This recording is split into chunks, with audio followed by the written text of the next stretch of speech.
morning once again. Yes, welcome. Early morning. Now, at around about 11 o'clock, you all are over here ready to gain some more knowledge, to know how exactly you have to write your paper. That itself shows your sincerity level that you want to excel in academics as well as in life. Okay, so basically, very very important session. The reason for that, हमारे लिए क्या होता है, paper लिखना, हाँ ठीक है भाई, एग्जाम है, पढ़ लिया और पेपर लिख लिया. But there is a huge difference. Today, मैं आज see right now in whatever standard you are, whether because I suppose all students almost are in 8th, 9th and 10th. So our first milestone is 10th standard. पहले तो whether you are in 8th standard, 9th standard, 10th standard, initial training is to have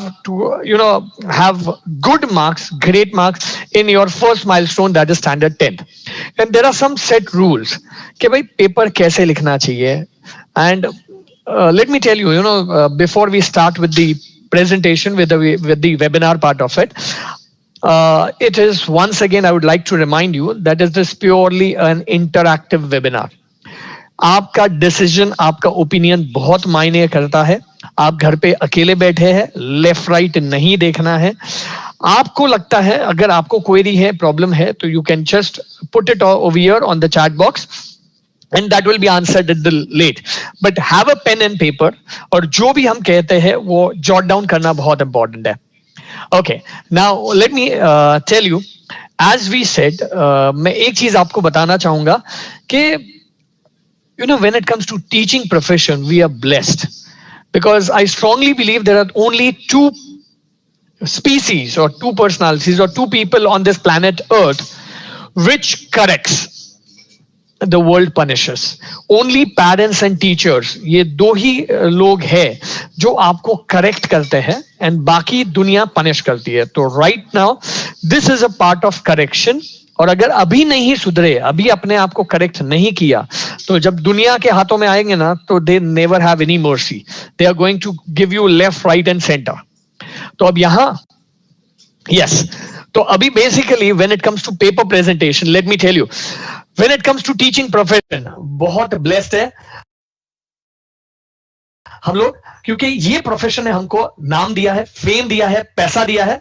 लेकिन जितने भी teachers को आप मिलेंगे, और वो टीचर हर प्रोफेशन के कोई तो भी लूप होल्स होते हैं, कुछ तो भी नेगेटिव साइड होता है.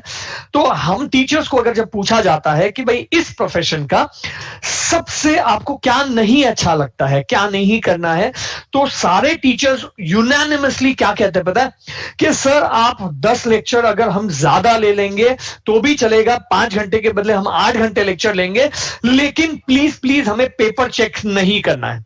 पढ़ाया हम ही ने है, लेकिन पेपर चेक करने से भागते हैं. अब क्यों भागते हैं, उसका रीजन क्या है पता है? क्योंकि we are dealing with the smartest generation on this earth. And believe me, you are the smartest generation on this earth and we believe and even your parents believe. हाँ, ये अलग बात है, बहुत बार गुस्से में आपको बोल दिया होगा कि तू तो ढ है, तेरे से कुछ नहीं होगा. लेकिन बिलीव मी, हम और आपके पेरेंट्स बहुत स्ट्रांगली ये बिलीव करते हैं कि आप हमसे बहुत ज्यादा स्मार्ट हैं. और आप जितने स्मार्ट हैं उसी की वजह से बहुत बार टीचर्स दूर भागते हैं कि भाई पेपर्स चेक नहीं करने हैं. द रीजन फॉर दैट, ज्यादातर स्मार्टनेस, काफी सारे स्टूडेंट्स, वो जितनी आप में स्मार्टनेस है ना, वो सारी स्मार्टनेस पेपर पे उतरती है. जब हम चेक करने बैठते हैं, इतने इंटरैक्टिव हो आप, अरे इतनी एनर्जी लेवल है, इतना सोचने की क्षमता है कि हम आपके पेपर जब हम चेक करते हैं तो हमें नए नए इन्वेंशंस मिलते हैं, नई नई डिस्कवरीज मिलती है, नए नए फॉर्मूलाज आप इन्वेंट करते हैं जो कभी हमने सिखाए नहीं होता. हमने देखा है ज्योग्राफी का पेपर, अब जब मैप प्लॉटिंग होता है तो ज्योग्राफी के पेपर में बहुत बार जब वर्ल्ड मैप होता है तो हमने देखा है ऑस्ट्रेलिया यूएसए में मार्क किया है, महाराष्ट्र कर्नाटका की जगह पे मार्क किया है. तो टीचर खुद बोलता है भैया ये मैंने सिखाया. बहुत बार जब हिस्ट्री में तो आप लोग जो कारीगरी करते हो, इतने सारे आप ऐसे किरदार, ऐसे कैरेक्टर्स को आप पैदा करते हो, पेपर में आप पैदा करते हो और 3 घंटे में मार भी देते हो. हर चाहिए ही नहीं, कोई और पढ़ना ही नहीं चाहिए. तो इन सच टाइप ऑफ थिंग्स और मेरे जैसा, मतलब मेरे जैसा इंसान अगर समझो बीवी के हाथ का मार खा के बैठा है, समझो, हाँ मारती नहीं है, लेकिन मैं ऐसे ही बोल रहा हूं कि मार खा के बैठा है, तो मुझे ये बताओ वो गुस्सा किधर निकलेगा? उधर निकल सकता है क्या? अपने पॉसिबल ही नहीं है। तो वो सारा गुस्सा कहां निकलता है पता है? पेपर पे। एंड मुझे ये बताओ कि वी आर ह्यूमन बीइंग्स और रोबोट्स? हेलो, चैट बॉक्स में लिखो। ओके, 4-5 जन है। हाँ, हम टीचर्स ह्यूमन बीइंग्स है क्या, रोबोट्स? हाँ, अब जाके लिखने आया। पहले सिर्फ 2 जन ने लिखा तो मैंने बोला आप लोग गलत जगह आ गए हो। यस, हाँ, तो हम ह्यूमन बीइंग्स हैं, we are human beings, we do have our emotions and feelings when we check our paper, we are not robots, तो वहां जब आपका पेपर चेक होता है, और मैं आपको और एक चीज बताता हूं कि अगर मैं 10th की बात करूं तो 10th स्टैंडर्ड में एक टीचर को 250 पेपर्स दिए जाते हैं, 250 पेपर्स चेक करने के लिए, और ये 250 पेपर्स उनको चेक करना होता है, 15 दिन के अंदर चेक करना होता है, 15 to 20 डेज का टाइम दिया जाता है। और आज तक का रिकॉर्ड है, आज तक का रिकॉर्ड, किसी भी टीचर ने एक साथ एक दिन में 250 पेपर चेक नहीं किए। नहीं, वैसे ही हम हिम्मत कर ही नहीं सकते, क्योंकि जिस दिन किसी टीचर ने ये 250 पेपर एक साथ चेक कर लिए, वो दूसरे दिन मेंटल हॉस्पिटल में रहेंगे, पक्का। क्योंकि बहुत ओवरलोड आ जाता है ना, इन्वेंशंस, डिस्कवरीज, फॉर्मूलाज, इतने नए नए जो टीचर ने कभी नहीं देखा होता है, वैसा एक साथ एक दिन में मिले तो it is practically not possible, तो वो टीचर्स हिम्मत भी नहीं करते हैं। तो इस सिनेरियो में how you need to write your paper so that whenever that paper comes in teachers hand, तो एक वाव इफेक्ट होना चाहिए, यार I was searching this paper, and ये अगर हो गया तो you always will be having an edge. तो अभी let us start कि what exactly, see this purely on the technical part of it, so you need to write it, jot down the points what I am saying, क्योंकि ये काम में आएगा आपको। Now over here, I'm sorry, yes, it is not moving. Yeah, let me tell you first of all, today is basically a world of packaging. Books are judged by its covers. Sad, but it's true. अब यहां your presentation, your handwriting अगर अच्छे हैं तो बहुत अच्छी बात है, लेकिन handwriting के साथ presentation अच्छा होना बहुत जरूरी है। मैं आपको एक सिंपल एग्जांपल पूछता हूं, समझो, हाँ समझो, कि आप शॉपिंग के लिए निकले और किसी मॉल में जाते हैं, बाजू में 2 दुकानें हैं, 2 शॉप्स बाजू बाजू में एकदम लगके हैं, दोनों गारमेंट शॉप है, शर्ट्स खरीदना है आपको, शर्ट या जो भी आपको ट्राउजर खरीदना है, तो 2 दुकान बाजू बाजू में है। एक में अगर एक में, दोनों में क्वालिटी सेम है, आपको पता है, एक में समझो क्या है कि भाई क्रम्पल किया हुआ है, कैसा भी डिस्प्ले अच्छा नहीं है, ऐसे ही शर्ट्स रखे हुए हैं, ट्राउजर्स रखे हुए हैं, और उसी के बाजू में दुकान है जहां फर्स्ट क्लास लाइटिंग किया हुआ है, डिस्प्ले अच्छा है, घड़ी करके रखा है। मुझे बताओ, दूर से आप 2 दुकान को देखते हैं, मुझे ये बताओ आप कौन सी दुकान में जाएंगे, जहां डिस्प्ले अच्छा है वहां के पहले वाले में? टीचर्स आपको जानते हैं, वहां जब 10th में आपका बोर्ड, तो आपको कोई नहीं जानता है, you are not recognized by your face, by your name, you are only recognized by your paper, by your handwriting and by your presentation. So you need to see to it that you give the best version of yourself when an image is drawn, कि भाई ये बच्चा कैसा होगा। और अभी ये सारा ट्रेनिंग प्रोसेस है, आप घर पे होमवर्क करते हो, जितने भी पेपर्स लिखते हैं, तो you will have to write in such a way कि आपका पेपर, आप बोर्ड का पेपर लिखते हो उसी हिसाब से आपको ट्रेन होना है।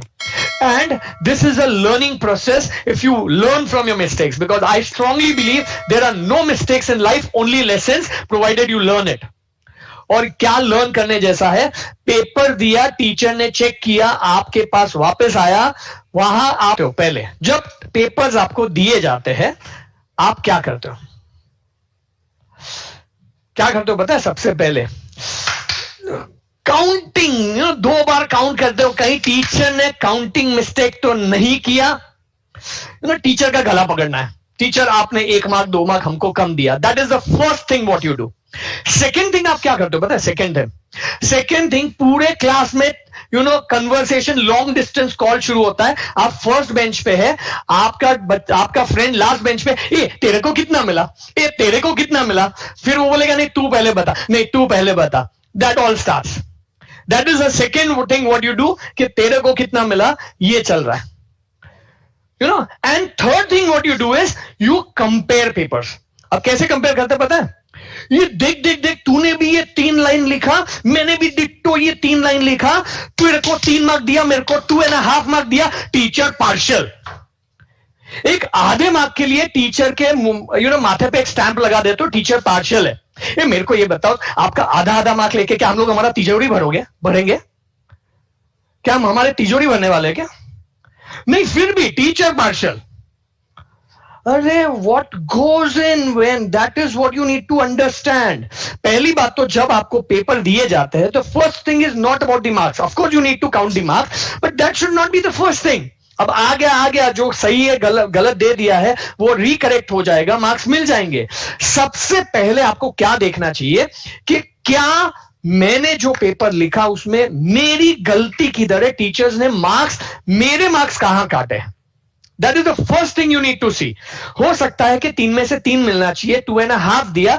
There is no definition for cutting half mark 1 mark. आधा मार्क 1 मार्क काटने का कोई डेफिनेशन ही नहीं है. It depends upon paper to paper, not only the marks, not only the matter. Your matter is important, but at the same time, सोने पे सुहागा होता है जब मैटर के साथ प्रेजेंटेशन अच्छा है. तो that is one important what you have to see. तो पहले आपको अपनी गलतियां देखनी है, और पेपर मिलने के बाद वो जो गलत हुआ, आपको हो सकता है 20 में से 18 मिला है, 40 में से 35 मिला है, बहुत अच्छी बात है, गुड. बट आपका काम क्या है कि जो मेरा 5 मार्क का गलत हुआ है, आई शुड रेक्टिफाई दैट. अगर वो मेरा मास्टरी हो गया, वो मैंने करेक्ट कर लिया अपने आप को वहां, तो next time I will improvise more, I will get better marks. But वो 35 पे बूस्ट करते रहेंगे कि हाँ मेरे को 40 में से 35 मिल गया, that is not going to work. I hope it's very clear to you all. Okay, तो today is a world of packaging. It's all about how you present yourself. Relax and be calm when you are about to give your paper or you are going to the examination hall. एक चीज मैंने पहला session में, अगर आप लोगों ने attend किया है तो अच्छी बात है, नहीं किया है तो I will just brief it 2 minutes, कि आप एग्जाम के 1 घंटे पहले पेपर बुक छोड़ देंगे. You will never ever study till the last moment. 1 घंटे पहले. और आप लोग का होता क्या है, जब तक टीचर बुक छीने नहीं तब तक हम बुक देते नहीं है. 11 बजे का एग्जाम है तो 11 बजे तक आप पढ़ाई करते रहते हो. इट इज नॉट एक्सेप्टेबल, और वो मैस हो जाता है. रिलैक्स, बी काम. ये जो है ना मशीन, हमारा कंप्यूटर, जो भी आपने पढ़ाई की है उसको स्टोर करने का, उसको वापस बाहर रिप्रोड्यूस करने का, रिटेंशन लेवल जो होता है उसको वापस आप पेपर पे लाने के लिए टाइम दीजिए. लास्ट मोमेंट पे बिट्स एंड पीसेस में 4-4 लाइन मत पढ़िए. Second, always have a very cordial, jovial, confident environment when you are going for examination. कभी भी have everything जो आपको लेना है, आपका पेन, पेपर, हॉल टिकट, आपके कंपास, वो सारी चीजें यू सी टू इट कि whether you are taking it properly. जब आप निकलते हैं, जितने भी दोस्त लोग आपको मिलते हैं उनको ऑल द बेस्ट विश कीजिए. अच्छी बात है, बोलिए कि यार पेपर सिंपल आने वाला है, तैयारी कर ली है, तेरा भी अच्छा जाएगा, मेरा भी अच्छा जाएगा. ये कॉन्फिडेंस के साथ जाना है. Never ever have to have negative wordings for yourself and for others. Never ever speak के पेपर डिफिकल्ट आने वाला है, वो कभी नहीं करना है. Have a very, because what you think it is going to happen. Your mind is very strong, तो उसको पॉजिटिव एनवायरमेंट के साथ जाना बहुत जरूरी है. Because the coin in the bucket can only be seen when the water is काम. समझिए, एक बकेट है, एक बकेट में कॉइन डालिए और उसके बाद वो पानी को घुमाइए, स्टर कीजिए, तो क्या कॉइन क्लियर दिखेगा?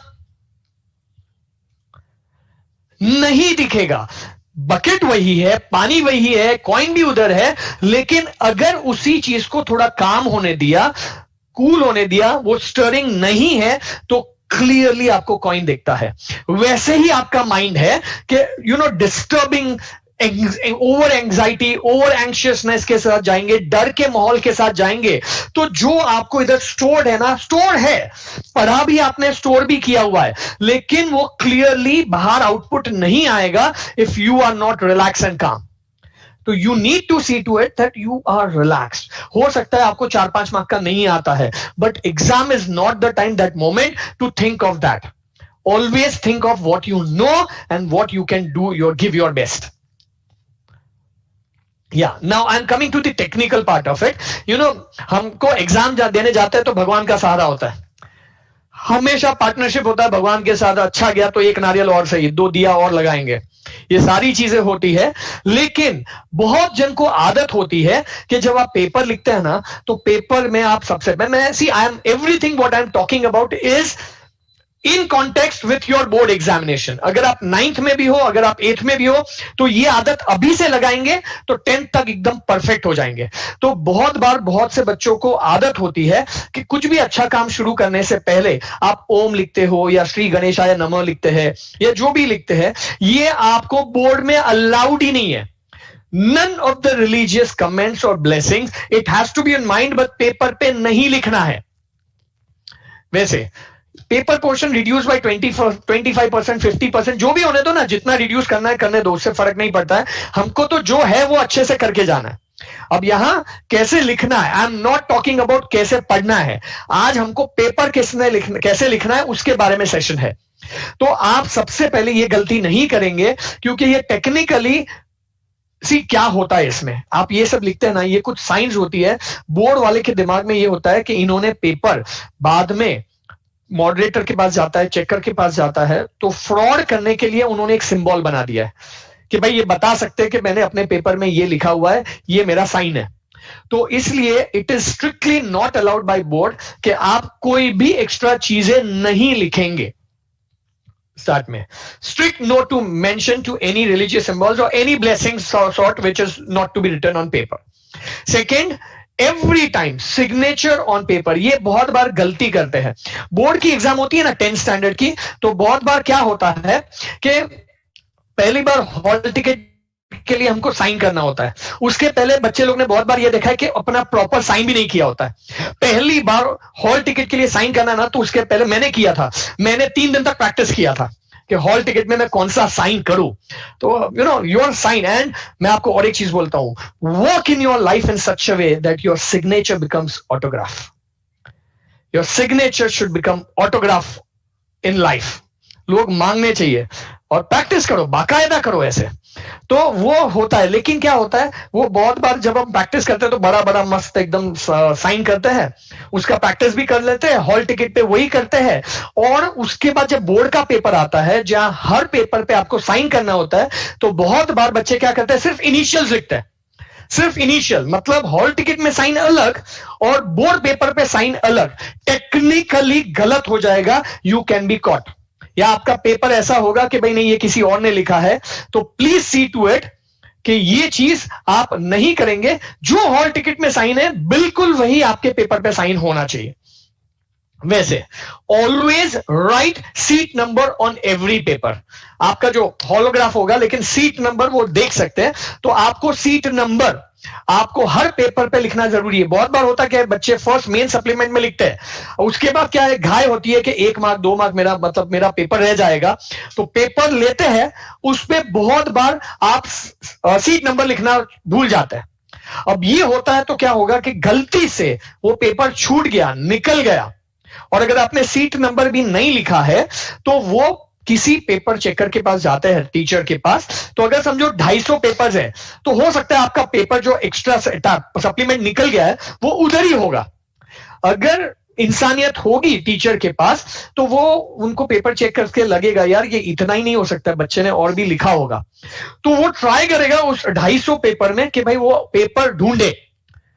लेकिन अगर आपने रोल नंबर, आपका सीट नंबर नहीं लिखा है, तो वो पेपर मिलने के बाद भी they don't have any authority to attach. तो 1 मार्क या 2 मार्क बचाने के लिए हम 10 मार्क गवा भी सकते हैं।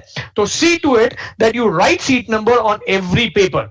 Exam will be conducted from home और school. Right now it is from school. Okay, read this, क्या लिखा है और मुझे चैट बॉक्स में लिख के बताओ क्या लिखा है, या बोलो, मैं लिप मूवमेंट्स पढ़ सकता हूं, क्या लिखा है? हाँ, लिखा आप लोगों ने, once in a life time, once in a life time, once in a life time. गलत, गलत। अब बराबर ध्यान से पढ़ो, वापस ध्यान से पढ़ो। Q&A को छोड़ दो, Q&A के छोड़ दो। Yes, Riddhi, you have written right. See, majority students ने क्या लिखा है पता है? Once in a lifetime, but ये once in a lifetime नहीं है, ये क्या लिखा है देखो, once in a lifetime, ए 2 बार है, ए 2 बार है। Did you notice this? अब यहां होता क्या है पता है? Don't misread questions.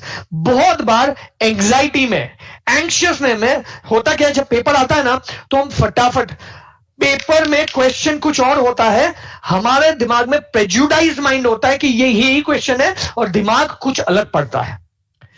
पेपर में कुछ और है, दिमाग कुछ अलग पढ़ता है, और जब पेपर में आप आंसर लिखते हो तो बहुत बार टीचर बोलते हैं कि आंसर सही लिखा है लेकिन ये क्वेश्चन का नहीं है, you have miss interpreted question. तो रिलैक्स, कूल एंड कम से कम 2 बार, हर क्वेश्चन 2 बार पढ़ के, क्वेश्चन समझ के उसके बाद आंसर लिखो। नहीं तो ये हमने बहुत बार बोर्ड के पेपर में पाया है कि बच्चे ने पूरा का पूरा आंसर लिखा है लेकिन जो क्वेश्चन पूछा गया था उसका नहीं लिखा गया है। Right always, always right new question on new page. हमेशा पेपर बचाओ आंदोलन में पार्ट नहीं लेना है कि हाँ भाई, हमेशा भले आपने, अगर question number 1, question number 2, question number 3, समझो आपका क्वेश्चन नंबर 3 ब्रीफ आंसर्स का है या 2 लाइन 3 लाइन आंसर्स है, आपने लिखा और क्वेश्चन नंबर 3 का एक क्वेश्चन का आंसर, 3 लाइन का आंसर, वो नेक्स्ट पेज पे चला गया, नेक्स्ट पेज पे। तो बहुत बार बच्चे क्या करते हैं, यार इतने के लिए 3 लाइन के लिए पूरा पेज छोड़ दूं, 2 लाइन छोड़ के वही क्वेश्चन नंबर 4 शुरू करते हैं। नहीं करना है। भले आपने 2 लाइन ही यूज किया है, एक ही लाइन क्यों नहीं यूज किया है? New question will start always on new page only, no confusion. Teacher को कोई कंफ्यूजन होना नहीं चाहिए, very clear. Yes, mention correct question number. हाँ, अब ये सबसे बड़ा प्रॉब्लम होता है। होता क्या है पता है, गलती कहां होती है? क्वेश्चन नंबर 3, क्वेश्चन नंबर 4, 5, ऐसे 6 क्वेश्चन है, आपने क्वेश्चन नंबर 4 अटेम्प्ट कर रहे हैं, क्वेश्चन नंबर 4 के 3 क्वेश्चन अटेम्प्ट करना है, 3 क्वेश्चन अटेम्प्ट करने हैं, वो पूरे 3 के 3 किए हैं। मेन क्वेश्चन 4 की जगह पे अगर आपने मेन क्वेश्चन नंबर 3 लिख लिया, I am attempting question number 4 की जगह आपने लिख लिया क्वेश्चन नंबर 3, बेड़ा गर्क हो गया आपका। इसे कहते हैं सुसाइडल मिस्टेक्स। सब राइट होते हुए भी कुछ नहीं मिलेगा, 0, कोई भी मार्क्स नहीं मिलेगा। तो you please see to it, correct question number लिखना बहुत जरूरी है। मेन क्वेश्चन नंबर की बात कर रहा हूं। 1, no marks if you write wrong question number और नो क्वेश्चन नंबर। अगर समझिए या तो रॉन्ग क्वेश्चन नंबर लिखा या नो क्वेश्चन नंबर। दूसरा और एक चीज, question number 4 right any 3, right any 3। 4 question आपको दिए, 4 में से 3 लिखना है। आपने 1 लिखा, 2 लिखा, 4 लिखा, लेकिन 1 को अगर गलती से आपने नाम दे दिया 2, राइट होने के बाद भी मार्क्स नहीं मिलेगा। गलती से क्वेश्चन आंसर नंबर लिखना भूल गए कि ये मेरा आंसर नंबर 1 है, पूरा का पूरा राइट है, फिर भी नहीं मिलेगा। If it is given question 5 A B C, so do we have to write C और D? कोई भी 4 है, 4 में से कोई भी 3 लिख सकते हैं, नॉट नेसेसरी। अगर आपको चारों 4 आता है, लिखो चारों 4, the best 3 will be counted, the best 3। अगर आपको चारों क्वेश्चन आते हैं, चारों लिख लिया अगर आपके पास टाइम है तो, और अगर समझो कि पहले में आपको 3 में से 3 मिला, बी में आपको 3 में से 3 मिला, सी में आपको 3 में से 2 मिला है, और डी में आपको 3 में से 3 मिला है, तो teachers will count first question, second question and fourth question. Third question नहीं काउंट करेंगे। तो you need to give your, the best 3 will be counted. Order of main question can be altered. but सब questions should be written together. Now this is one more thing, आप समझना, webinar है, अगर यही live होता तो मैं थोड़ा अच्छे से समझा पाता, लेकिन मैं बता रहा हूं आपको, order of main question can be altered. मतलब अगर आपको पेपर में 6 क्वेश्चंस है, आपको लगता है कि मुझे क्वेश्चन 2 आता है, मेरा best, and always you have to put your best foot forward पहले. Your initial start should be like terrific, सब राइट जाना चाहिए. तो अगर आपको लगता है कि आपका क्वेश्चन 2 सबसे ज्यादा अच्छा है, तो आप क्वेश्चन 1 के बदले आप पहले क्वेश्चन 2 लिखिए. फिर आपको लगता है कि मेरा मेन क्वेश्चन 4 ज्यादा अच्छा है, तो क्वेश्चन 4 लिखेंगे, एंड फिर आपको 1 लिखना है तो 1 लिख सकते हैं. मतलब order of questions can be altered, main question, लेकिन सब question has to be written together.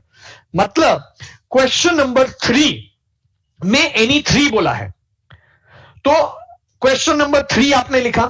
3 का अगर समझो क्या 1 आता है, 2 आता है, आपको 3 या 4 में से एक क्वेश्चन बराबर नहीं आता है, तो आप ऐसा नहीं कर सकते कि अब मैं क्वेश्चन नंबर 4 लिखूंगा और फिर मैं क्वेश्चन नंबर 3 लिखूंगा.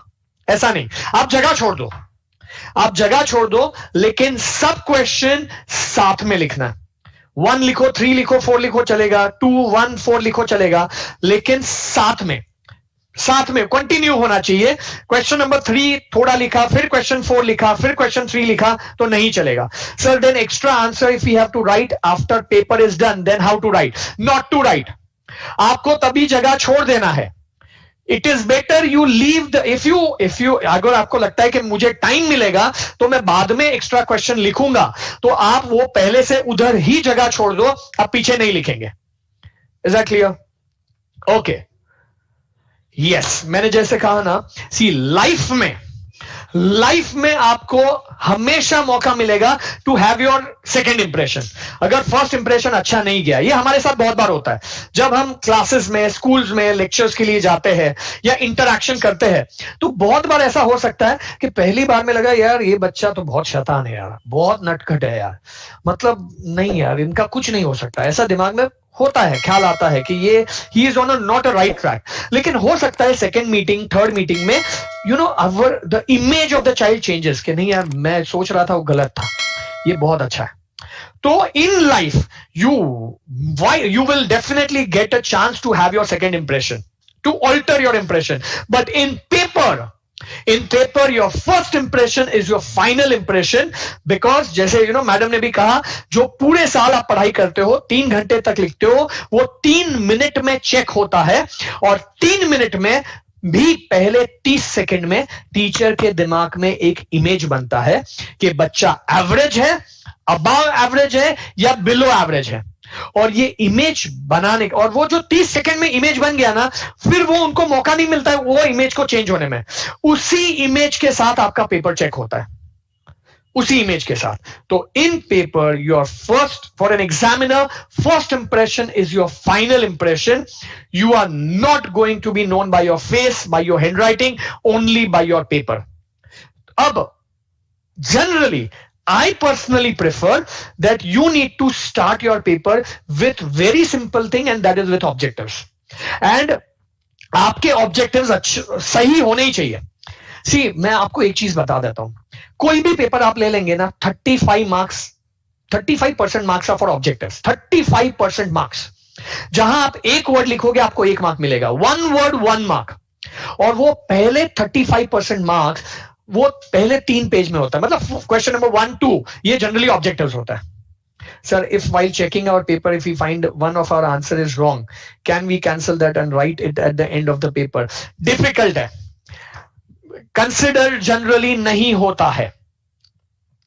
Okay. Question 5. Just wait, I'm taking the question. Has 4 sub questions, but in the question paper it is given A, B, C, and C instead of D.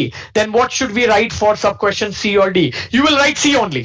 अगर paper में mistake है, पहली बात मैं एक चीज बता देता हूं, अगर बोर्ड की तरफ से मिस्टेक हो जाती है तो आपको उसका क्वेश्चन, आपने सिर्फ अटेम्प्ट भी किया ना, सिर्फ लिखा क्वेश्चन 5C और आपने कुछ नहीं लिखा, सिर्फ इतना लिखा, एक वर्ड लिखा, आपको पूरे मार्क्स मिल जाएंगे. उसका मतलब ये नहीं कि घर पे जाके आपसे प्रार्थना करने का हर पेपर में मेरे बोर्ड की तरफ से 2-4 क्वेश्चंस में मिस्टेक होना चाहिए, ऐसा कुछ नहीं होता है. तो डोंट गलत प्रेयर्स नहीं करनी हमें. एक minute, is my screen visible और नॉट? विजिबल ना? ओके फाइन फाइन, ठीक है, okay okay, great great great. Okay, तो your first impression is final impression, and वो अगर आपने ऑब्जेक्टिव से शुरू किया ना तो होगा क्या पता है, टीचर को आसान पड़ता है वो चेक करने में। पहले 3 पेज में आपके 35% मार्क्स होते हैं, और अगर ऑब्जेक्टिव ऐसा राइट राइट राइट, और क्या होता है पता है, अगर टीचर का pen right right right right गया ना पहले 3 पेज में, तो लास्ट तक वैसे ही जाएगा, जहां 2 मिलना चाहिए ना वहां 2.5 मिलेगा। लेकिन अगर स्टार्ट में ऑब्जेक्टिव्स आपके रॉन्ग हो गए, हम गुजराती में कहते हैं हम चौकड़ा लगे ना, चौकड़ा क्रॉसेस लगना शुरू हो गया पहले 2-3 पेज में, तो वो फ्लो ऐसे ही जाएगा, क्योंकि दिमाग में इमेज क्या बनेगा, ये बच्चा एवरेज है या बिलो एवरेज है, ये क्या है, ऑब्जेक्टिव्स भी नहीं आता है। तो जहां आपने सही लिखा है बाकी वहां भी 3 के बदले 3 मार्क्स में 3 नहीं मिलेगा, 2 मिलेगा, because you have created your image in such a way. तो you need to see to it that your spear head, अगर समझो भाला है आपके पास, तो भाला का सबसे स्ट्रॉन्ग उसका स्पीयर हेड जो है वो शार्प होना चाहिए कि नहीं होना चाहिए, वो सबसे, because that is your first, that the power. तो यहां भी ऐसा ही है कि your objectives are your spear head, and see to it that it is the most powerful weapon of yours, because that is going to create the long, वो जो impression बनाने का काम है वो वही करते हैं। ओके, अब your speed of recollection is slow at first and gather speed as you write always। तो एक चीज ध्यान रखने का कि इसीलिए कहा जाता है कि ऑब्जेक्टिव्स में पहले मेहनत ज्यादा करो। दूसरा है start your paper with objectives, क्योंकि वो आसान होता है याद आना, बड़े आंसर्स को याद करना। इनिशियल स्टार्ट में इंजन पे, मुझे बताओ ना, गाड़ी सीधा 4th गियर से शुरू करते हो कि 1st गियर से? ऑफ कोर्स 1st गियर से, बराबर है। ओके, तो वहां 1st, फिर 2nd, फिर 3rd, फिर 4th, as you gather speed you change your gear. वैसे ही जब आप पेपर लिखने बैठते हैं तो इनिशियल स्टार्ट में speed of recollection is slow, तो डरने का नहीं, ऐसा है मेरे को नहीं आता है, वो एंजाइटी के साथ नहीं आ जाना है, क्योंकि वो धीरे धीरे आएगा, that output will flow, but give that time, it will speed. And उसके लिए क्या होता है, ऑब्जेक्टिव से शुरू किया ना, ओके ये आता है कॉन्फिडेंस, एक एक वर्ड लिखा, एक एक वर्ड लिखा, तो in automatically what you have written, what you have read, it will start flowing. तो ऑब्जेक्टिव से शुरू करेंगे, एंड वो आसान होता है रिकलेक्ट करना एंड फिर पेपर पे उतारना, तो फिर स्पीड गैदर हो जाएगा। तो it is a general suggestion कि बड़े आंसर से शुरू नहीं करने का। दूसरा, जब मैथ्स में you have outside questions, generally वो क्वेश्चन 4 और 5 में होता है, 4 और 5 में। अब वहां बहुत बार बच्चे क्या बोलते हैं कि मैं पहले सबसे टफ चीज अगर कर लूंगा ना तो बाकी सब आसान हो जाएगा, and they start with outside question.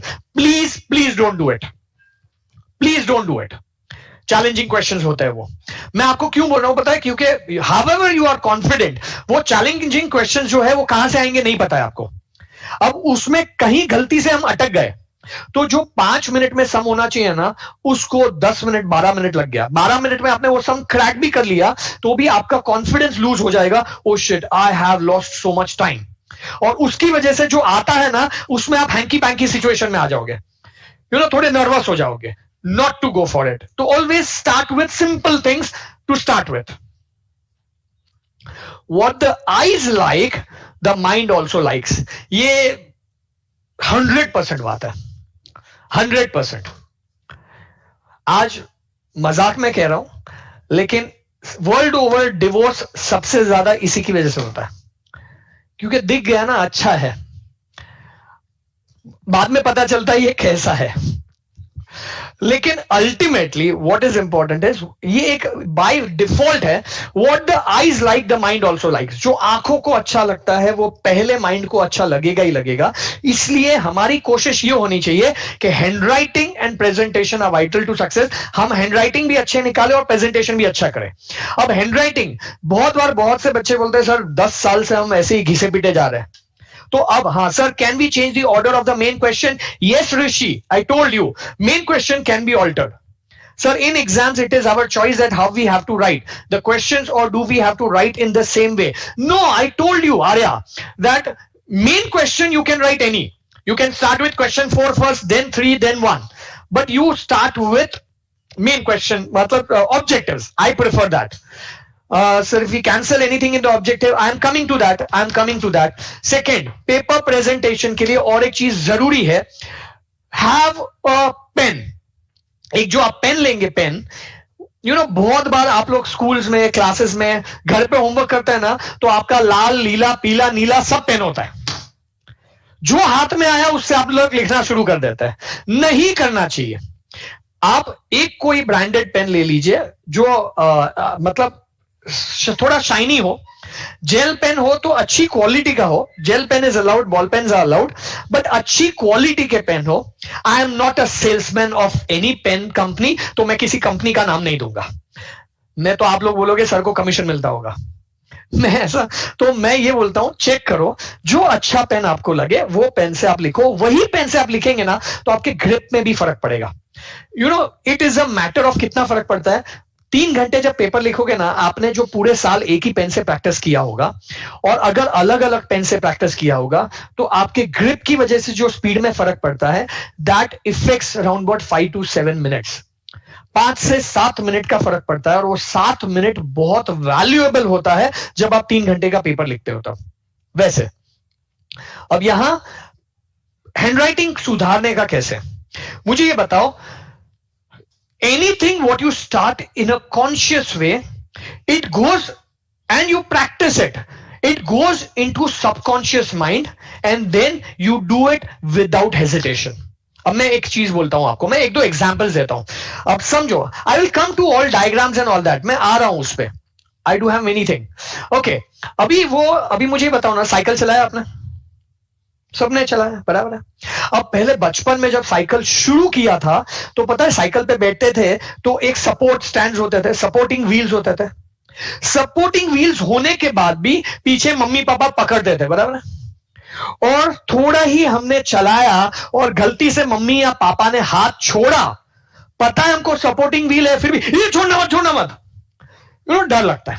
और आज क्या है पता है, आज हाथ भी छोड़ते, पैर भी छोड़ते. हाय, साइकिल चलाते के टाइम, क्योंकि वो जो कॉन्शियस वे में प्रैक्टिस किया है, now it has gone to subconscious mind and you can easily drive a cycle. Balance भी अच्छे से होता है, कोई सपोर्टिंग व्हील नहीं चाहिए, कोई पकड़ने वाला नहीं चाहिए, खुद हाथ छोड़ देते हो. ये होता है because you have practised it. अब अगर आप लोगों ने स्विमिंग किया है, तो स्विमिंग कहा जाता है, साइकिल, स्विमिंग, गाड़ी चलाना, ये सब लाइफ में एक बार सीख लेते हैं ना, उसके बाद वो कभी नहीं भूलते. 10 साल का ब्रेक होता है ना, तो भी आप लोग को याद रहता है. क्यों? बिकॉज उसमें जो कॉन्शियस वे में, स्विमिंग में क्या होता है, जान का खतरा होता है. तो जब आपने प्रैक्टिस किया होता है ना, तो इनिशियल में कुछ नहीं आता है, तो डर होता है डूबने का, तो आप प्रैक्टिस अच्छे से कर लेते हो, और फिर उसके बाद बिंदास स्विमिंग कर सकते हो. सोचने का जरूरत नहीं पड़ता है कि राइट हाथ आगे ले, फिर लेफ्ट ले, फिर ये ले, स्ट्रोक मार. नहीं, ऑटोमेटिकली होता है, because it has gone to your subconscious mind. तो लिखने का प्रैक्टिस भी आपको डेली करना है. वो कैसे करेंगे? एक बुक लीजिए 200 पेजेस का, हाफ पेज, नॉट मोर, चलेगा. आधा पेज एक दिन हिंदी लिखिए, एक दिन मराठी लिखिए, एक दिन संस्कृत, एक दिन मैथ्स, एक दिन साइंस, और ऐसा सोच के लिखिए कि मैं पेपर लिख रहा हूं, और उस हिसाब से प्रैक्टिस कीजिए. वैसा 30 डेज करेंगे ना, 31st डे में एवरी टाइम, और जो भी आपको होमवर्क दिया जाता है, वो होमवर्क भी उसी हिसाब से कीजिए कि आई am writing my board paper. तो वो प्रैक्टिस करेंगे, ऑटोमेटिकली थिंग्स विल, वो ऑटोमेटिकली सबकॉन्शियस माइंड पे चला जाता है. फिर वो रफली नहीं होगा आपसे, वो अच्छा ही होगा. And how many of you believe that practice makes man perfect और पीपल परफेक्ट?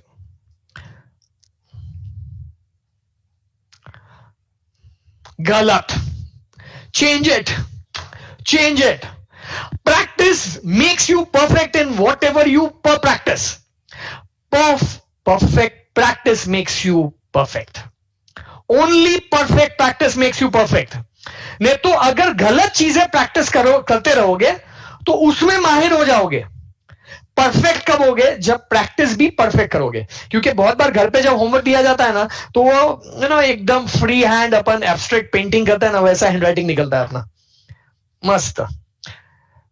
स्ट्रोक्स आते हैं, स्ट्रोक्स, खुद को पता नहीं चलता है क्या लिखा है. टीचर कहां खाक पहचानेगा? तो that you need to cultivate that habit. Okay, next, draw leave margin on the right side of the paper, always right side. अभी यहां देखो क्या होता है, लेफ्ट हैंड साइड पे तो मार्जिन होता ही होता है, राइट हैंड साइड पे आपको मार्जिन बनाना है. या तो आप यू कैन से मार्जिन बनाओ या फिर सोच लो कि मार्जिन है, लेकिन बना दो तो ज्यादा अच्छा है. अब क्यों करना चाहिए, क्योंकि मैंने आपको बोला ना 250 पेपर्स टीचर्स को मिलते हैं एक दिन में. टीचर्स पेपर चेक्स नहीं करते. तो समझो आज टीचर को एक बंडल मिला, वो टाइड होता है, बांधा हुआ होता है. अब वो आज टीचर ने वो टाइम खोला, उसमें टीचर ने 10 पेपर चेक किए, वापस 10 वो बंडल में डाले, उसके बाद टीचर ने टाई किया, दूसरे दिन वापस वही करेंगे. तो that exercise is repeated for 15 days. और वो पेपर यहां से वहां ट्रांसपोर्ट होता है, पहले सुपरवाइजर के वहां से वापस बोर्ड के ऑफिस में, फिर वो मार्क्स नोट डाउन किए जाते हैं. तो टाइंग अनटाइंग बहुत बार होता है. तो अगर आपने एकदम कॉर्नर तक लिखा है, और समझो, मुझे ये बताओ ना, आपकी बुक, आपके साल में शुरू में बुक्स एकदम नई नई होती है, एकदम मस्त मस्त, अच्छा खासा कवर होता है, फर्स्ट क्लास. थोड़े दिन बाद मुझे बताओ ना, नॉर्मल डैमेजेस किधर आता है? नॉर्मल डैमेजेस किधर आता है? एजेस में. It comes in edges. वो भी ध्यान रखा तो भी आएगा, और ध्यान नहीं रखा तो 20 दिन बाद पता है बुक किधर, कवर किधर होता है, वैसा होता है अगर ध्यान नहीं रखा तो. लेकिन नॉर्मल ध्यान रखा तो भी एजेस में डैमेजेस होते हैं. तो यहां भी उसी तरह से आपके पेपर में ज्यादातर अगर डैमेजेस होने के चांसेस है तो वो एजेस में, एजेस में. तो you need to see to it that you avoid that. तो वहां आपको मार्जिन बना देंगे, तो वहां वो एजेस पे नुकसान होगा तो भी पेपर को प्रॉब्लम नहीं आएगा. दूसरा फायदा क्या होता है पता है? ऑटोमेटिकली वो बाय डिफॉल्ट हो जाता है, वो बाय प्रोडक्ट हो जाता है कि अगर हमारा 6 लाइन का आंसर है तो ऑटोमेटिकली 8 लाइन का हो जाएगा. एक एक वर्ड नीचे चला गया ना, कोने तक जाने से अच्छा नीचे तक गया, तो वो अपने आप थोड़ा बड़ा दिखता है. हमने कोशिश नहीं की. सी, मैं आपको बहुत चीज बोल रहा हूं, हम प्रेजेंटेशन कर रहे हैं, हम किसी को उल्लू नहीं बना रहे. There is a big difference between presenting and cheating. Teacher को जब भी ऐसा लगा कि ये आंसर बड़ा करने के लिए मार्जिन बनाया, क्योंकि बहुत लोग की आदत क्या होती है पता है? मार्जिन कैसा बनाता है? वो मार्जिन नहीं होता, मार्जिना होता है, हो जाता है मार्जिना. इतना बड़ा, छोटा सा स्केल होता है, उतना ही मार्जिन बनाना है. Then it is for presentation. अगर वो मार्जिन बड़ा बना लिया तो वो it is a case of cheating. तो it's a very thin line which you need to take.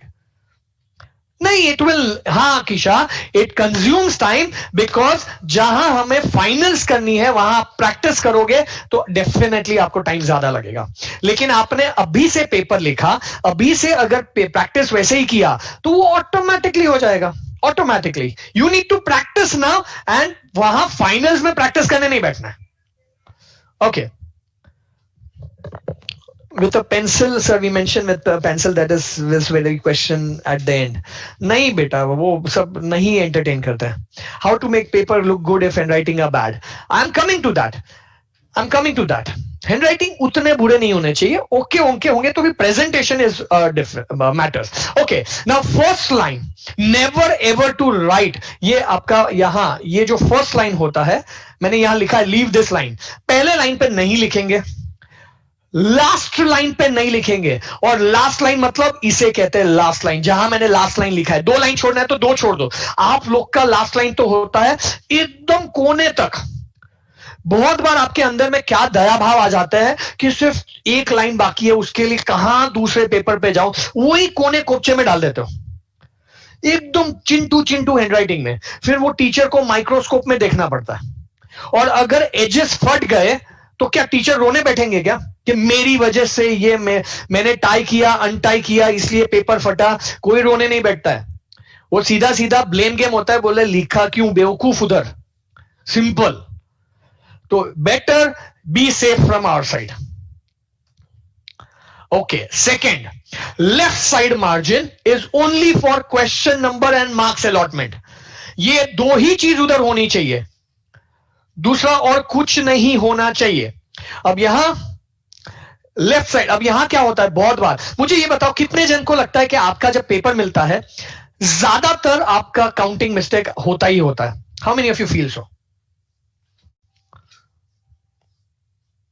बहुत बार.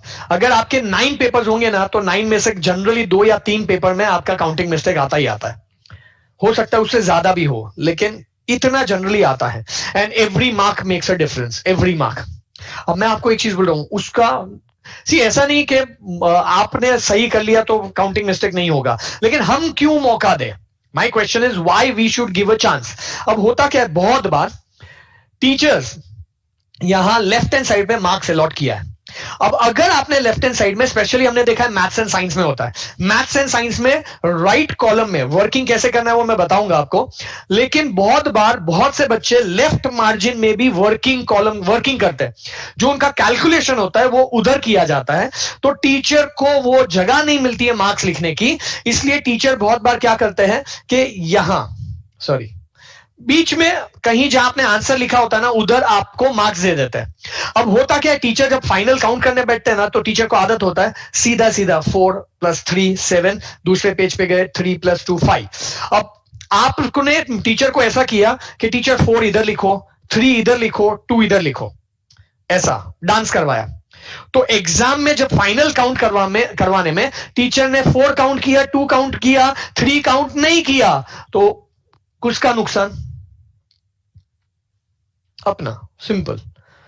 और अगर ऐसा समझो आपने 2 या 3 पेपर में ऐसा डांस करवाया टीचर को, और टीचर भूल गए वो मार्क्स काउंट करने का, और अगर आपके 7 या 8 मार्क गए, खत्म. The game changes. 1.5 to 2% gone. तो see to it that you don't do it under any circumstances. Revaluation board paper, do the marks increase. अरे लेकिन 5 मार्क 4 मार्क के लिए तो आपको भी नहीं पता चलेगा कि भाई मेरा मार्क्स क्यों काटा है. आपको लगेगा गलती हो गया होगा, एक मेरा सम रॉन्ग हो गया होगा. तो रिवैल्यूएशन में देने जाएंगे, 20 दिन बाद उसका रिवैल्यूएशन होगा, उसके बाद मार्क्स मिलेगा, तब तक बोर्ड का एडमिशन खत्म हो जाता है कॉलेज का. तो उस पे नहीं रहना है, उससे अच्छा हमें सेफ रहना वो ज्यादा बेहतर है. Can I write the writing skills part in the start? Yes, Rishabh, you can. Anything, whatever is your strong points, you can write.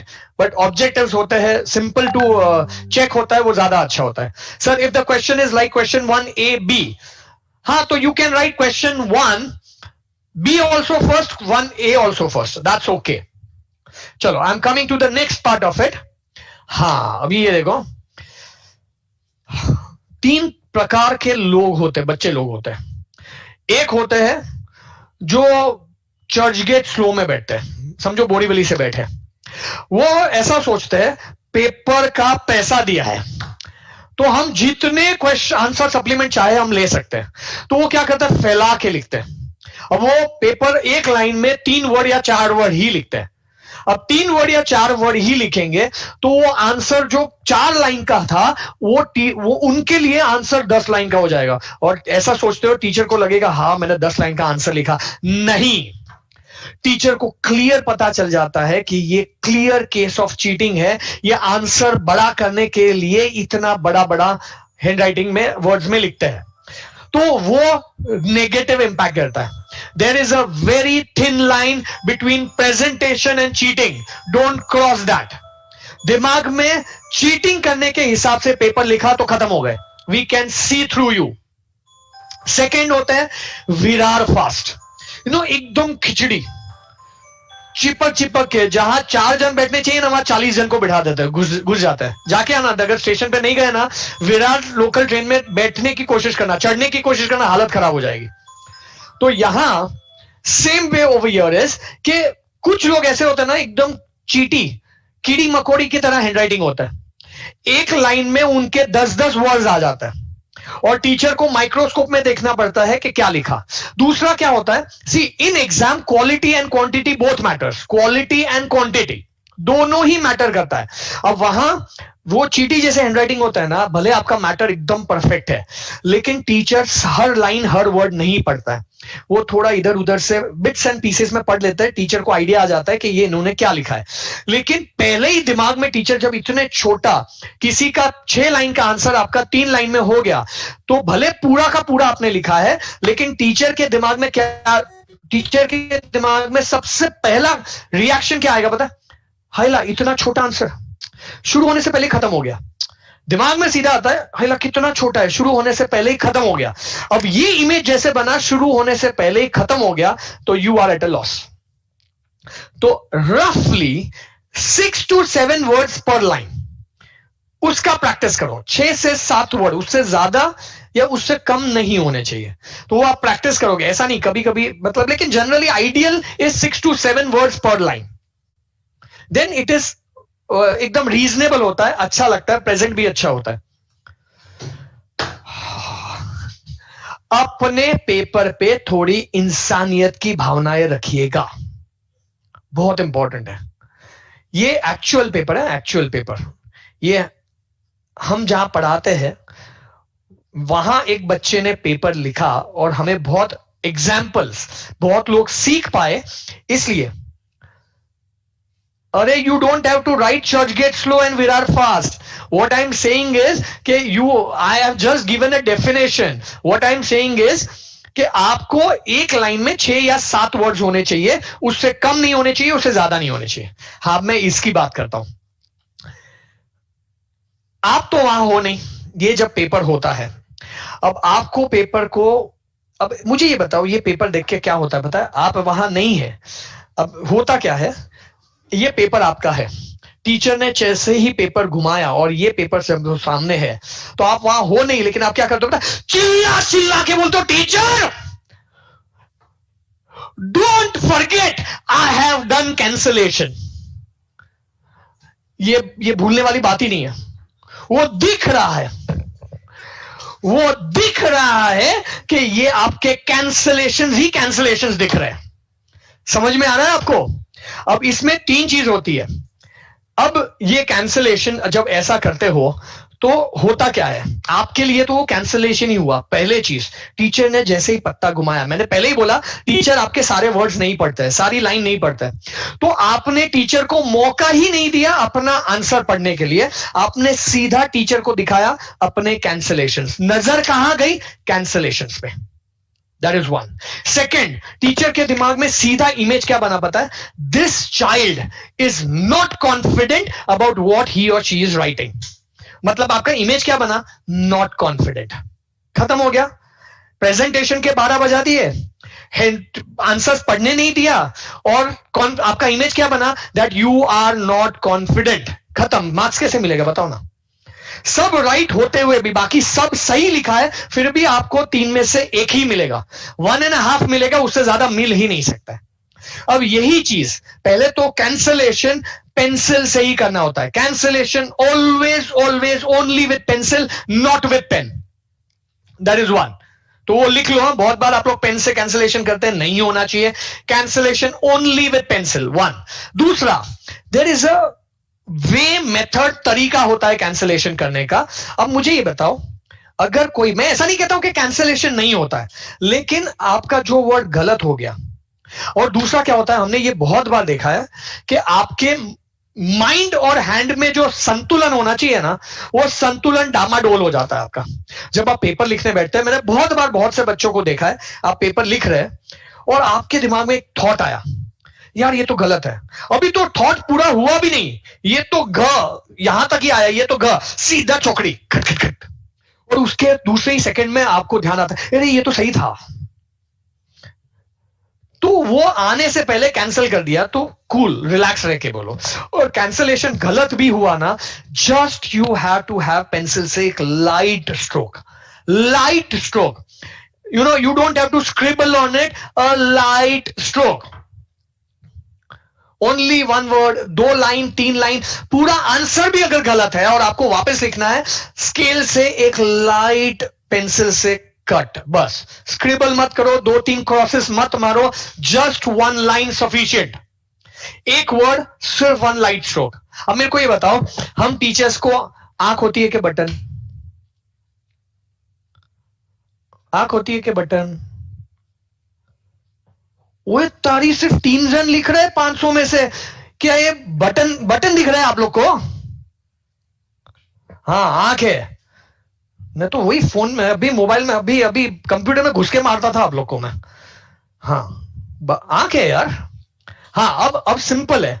तो अगर आपने एक सिंपल सा स्ट्रोक मारा, सिंपल सा स्ट्रोक, क्या होगा उससे? फायदा क्या होगा? जैसे ही टीचर पेपर टर्न करेगा, जैसे ही टीचर पेपर टर्न करेगा, आपका वो लाइट स्ट्रोक पहले नहीं दिखेगा। आपने टीचर को मौका दिया अपना आंसर पढ़ने का। That is one.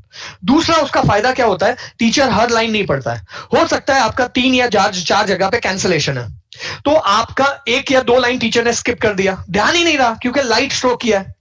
और समझो कहीं टीचर का 4 लाइन पढ़ने के बाद आपका एक स्ट्रोक, एक वर्ड पे एक स्ट्रोक दिखा, तो क्या होता है? डाइल्यूट हो जाता है, इमेज पे फर्क नहीं पड़ता है क्योंकि आपका आंसर पढ़ लिया है, आंसर बराबर लिखा है। तो टीचर के दिमाग में क्या आएगा? हाँ यार, हो जाता है कैंसलेशन, बच्चे ने अच्छा लिखा है, हो जाता है कैंसलेशन। तो क्या होता है? आपका आंसर पड़ा, आपका प्रेजेंटेशन में कोई फर्क नहीं पड़ा और आपका इमेज इंटैक्ट रहा, तो डेफिनेटली मार्क्स ज्यादा मिलेंगे। तो you need to take care of it. In fill in the blanks, objectives में जब तक आप परफेक्ट नहीं हो, आप कॉन्फिडेंट नहीं हो, आप लिखोगे नहीं। क्योंकि ऑब्जेक्टिव्स में एक बार आपने कैंसिल कर दिया, उसके बाद वापस लिखा, मार्क्स नहीं मिलता है। पूरा लाइन कैंसिल करने के बाद सेकंड में वापस लिखा, मार्क्स नहीं मिलेगा। In objectives, you have only one chance and you have to be right at one go. At one go. Stroke V2 do dark or light. A light one. Dark नहीं करेंगे, light. लेकिन उतना भी light नहीं कि दिखे ही नहीं। जब वो एटलीस्ट वो वर्ड पे आए तभी तो दिखना चाहिए, समझे? Okay sir, do you update the webinar on YouTube? Yes, ये वेबिनार यूट्यूब पे लाइव आपको बाद में मिल जाएगा, ठीक है? Fine. Okay, now we come to moderators and examiners. Look for key points, important words and phrases. उस पे रहेंगे। अभी यहां होता क्या है, जैसे हिस्ट्री है, ज्योग्राफी है, साइंस में आपके इंपॉर्टेंट पॉइंट्स होते हैं। तो see there is now difference. State board, ICSE, CBSE. State board में अभी भी थोड़ा है ना रटोफिकेशन करना पड़ता है। आईसीएसई, सीबीएसई में भी एक्चुअली मेन पॉइंट्स होता है वो रेफरेंस टेक्स्ट बुक के है, लेकिन उसमें थोड़े वर्ड्स ऊपर नीचे चलते हैं। लेकिन अगर आप टेक्स्ट बुक का वर्ड टू वर्ड, पूरा आंसर की बात नहीं कर रहा हूं, लेकिन जो मेन की पॉइंट्स है उसके वर्डिंग्स आप टेक्स्ट बुक के मुताबिक ही लिखिएगा, उसके मार्क्स ज्यादा मिलेंगे। You will always have an edge, always will have an edge. और उससे फायदा क्या होता है? मैंने आपको बोला ना, teachers will go only through main points. तो बिट्स एंड पीसेस में चेक करते हैं, और अगर एक आंसर में 6 या 7 इंपॉर्टेंट की पॉइंट्स है, तो वो अगर आपने टेक्स्ट बुक का जैसा है वैसा ही लिख लिया, अंडरलाइन कर लिया, तो टीचर का मेन ध्यान उधर ही जाता है। ओके, ये भी लिख लिया है, ये भी लिख लिया है, ये पॉइंट कवर्ड, ये पॉइंट कवर्ड, ये पॉइंट कवर्ड, बच्चे को आता है, चलो खत्म। तो you win 80% of the battle over there, तो मार्क्स ऑटोमेटिकली मिल जाता है। If we have sub points, then where do we have to write the sub point number? I'm coming to that, खुशी, I'm coming to that. Just wait. तो ये हो गया हमारा ग्रो, मतलब की पॉइंट्स। हमारे की पॉइंट्स आपको याद रहने चाहिए। अब दूसरा, हाईलाइट योर स्ट्रॉन्ग पॉइंट्स। अब यहां सिर्फ इमेज ऐसा है, आपको हाईलाइटर यूज नहीं करना है, you have to use only pencil. Highlight का मतलब क्या होता है? अंडरलाइन करो, अंडरलाइन। अब क्या क्या अंडरलाइन करना होता है? अगर मैथ्स है तो मैथ्स में आपके फाइनल आंसर्स है ना, फाइनल आंसर्स, उसको या तो आप बॉक्स में डालो या अंडरलाइन करो, बॉक्स में डालो या अंडरलाइन करो। फिर होता है आपका हिस्ट्री में डेट्स एंड इवेंट्स होते हैं, ज्योग्राफी में आपके लोकेशंस होते हैं, लैंग्वेजेस में आपने अच्छे फ्रेजेस यूज किए, मुहावरे यूज किए, तो वो सारी चीजों को आपको अंडरलाइन करना चाहिए। तो वो आपके मेन पॉइंट्स हो जाते हैं। टीचर का ध्यान आप खींच रहे हो कि ये तो चेक करो ही करो, ये फायदा होता है। अब उसमें भी फर्क है। मैं ऐसे ही एक स्कूल में मैं सेमिनार लेने गया था, जब लाइव सेमिनार था, हमारा पेपर प्रेजेंटेशन का सेमिनार हुआ, फिर हमारा एटीट्यूडनल ट्रेनिंग का 2 महीने बाद वापस सेमिनार था, तो मैं वापस गया। वो एक बच्चा मेरे पास आया, पूरा पेपर लेके आया कि सर आपने बोला था हाईलाइट योर स्ट्रॉन्ग पॉइंट्स, मैंने हाईलाइट किया, टीचर ने मेरे को 0 दिया। मैं भी शॉक हो गया, मैंने बोला पेपर बता। अब मैंने पेपर देखा, उन्होंने क्या किया था, अपनी हर एक लाइन को अंडरलाइन किया था।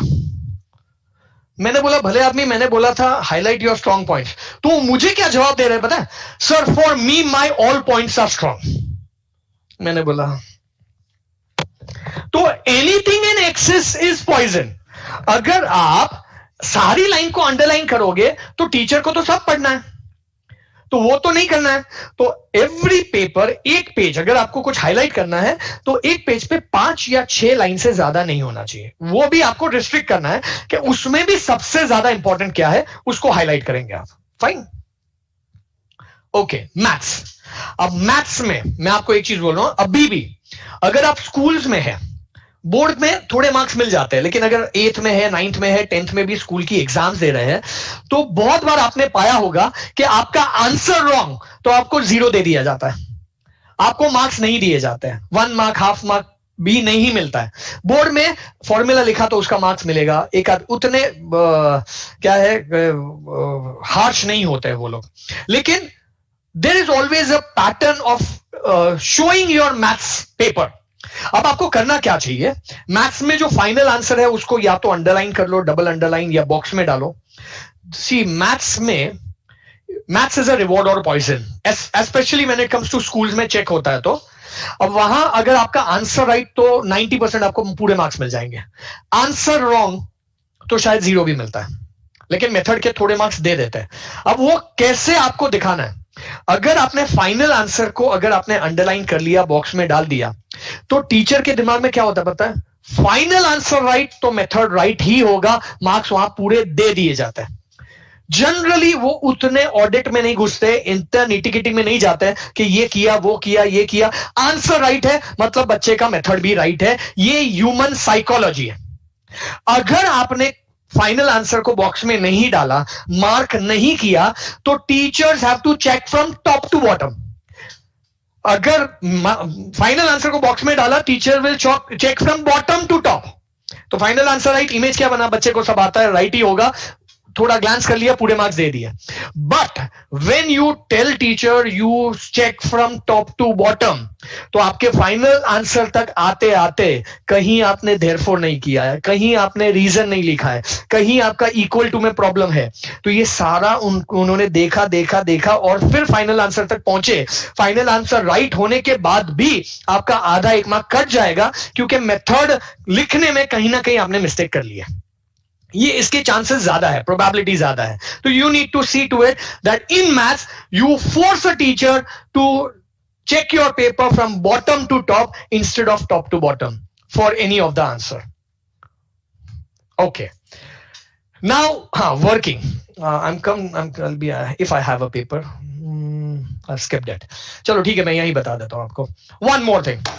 Last page of any paper you can use as a rough work. You can use it as a rough work. But can be underlined with pen. Please avoid it. Underline with pencil only.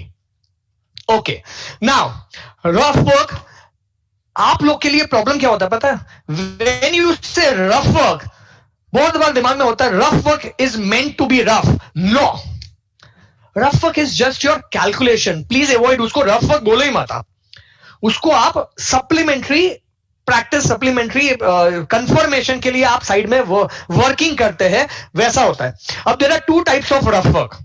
One is called as compulsory presentable work and one is not compulsory presentable or required one.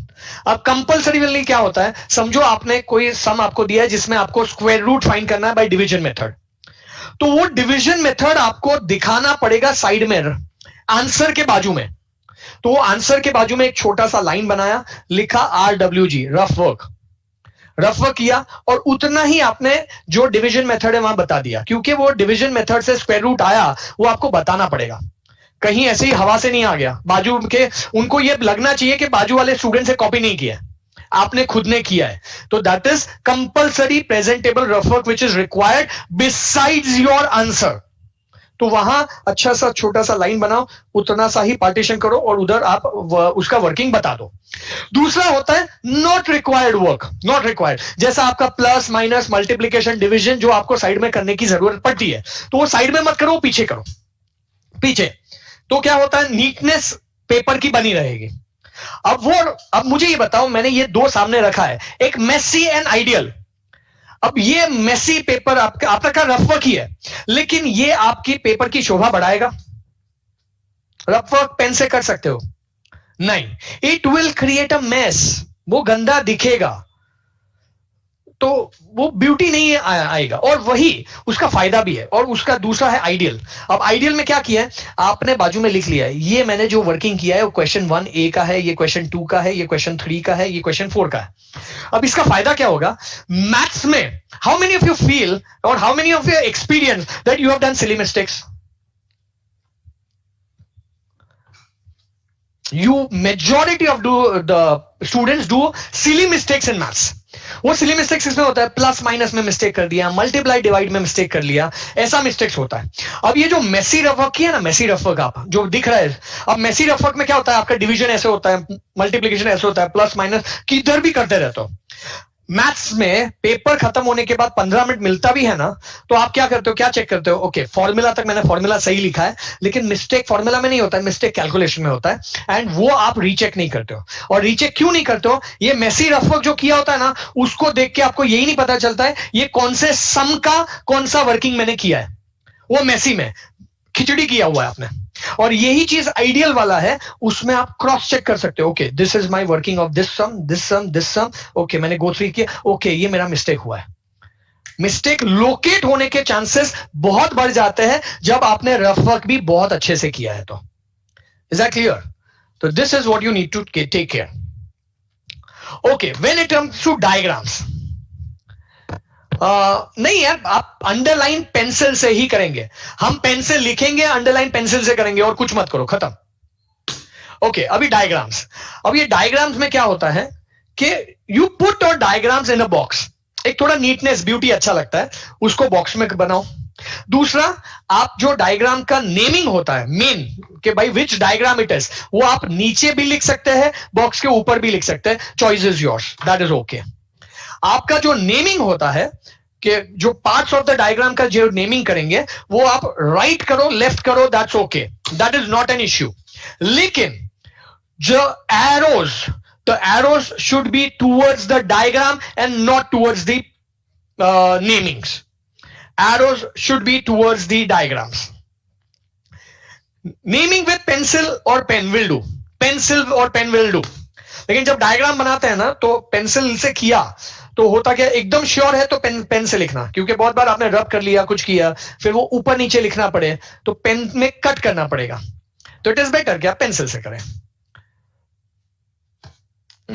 नहीं, that is whatever you are comfortable. लिपि कौन सा क्या, after doing rough work on last page and then if we attach an extra supplement, that is fine, खुशी, that's perfectly fine, but that rough work should be presentable, मेरा कहना ये है।